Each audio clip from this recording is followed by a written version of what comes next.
March 24, 1934. Path to Freedom.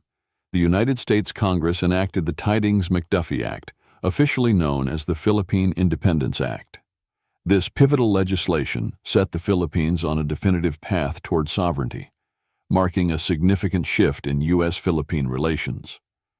The act authorized the Philippine legislature to convene a constitutional convention for drafting a constitution for the Commonwealth of the Philippines.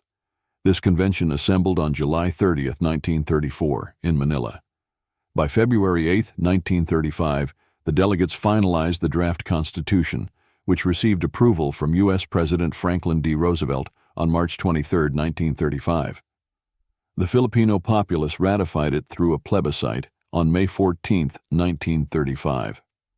Subsequently, on November 15, 1935, the Commonwealth of the Philippines was inaugurated, with Manuel L. Quezon as its first president and Sergio Ospina as vice president.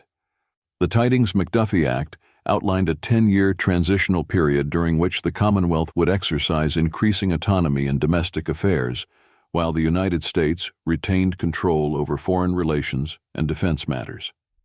This arrangement aimed to prepare the Philippines for full independence, scheduled for July 4, 1946. However, the onset of World War II and the Japanese occupation from 1942 to 1945 interrupted this progression.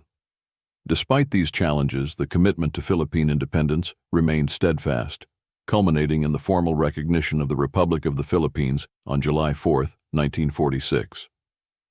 The enactment of the Tidings-McDuffie Act was influenced by persistent efforts from Filipino leaders advocating for self-governance.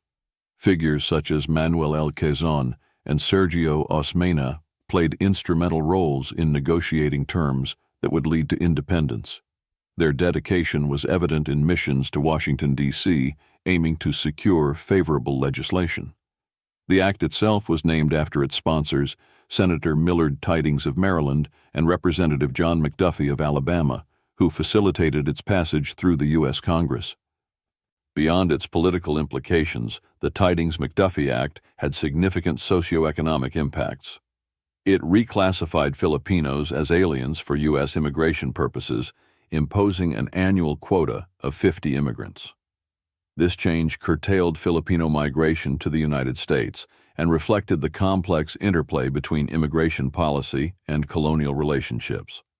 The historical significance of the Tidings-McDuffie Act lies in its formal acknowledgement of the Philippines' right to self-determination. It represented a departure from colonial rule, setting a precedent for decolonization movements worldwide. By establishing a clear timeline and framework for independence, the act empowered Filipinos to shape their nation's future, fostering a sense of national identity and sovereignty. For enthusiasts of historical ephemera, visit history-collectors.com to find collectibles that might complement your collection. You can own a piece of history,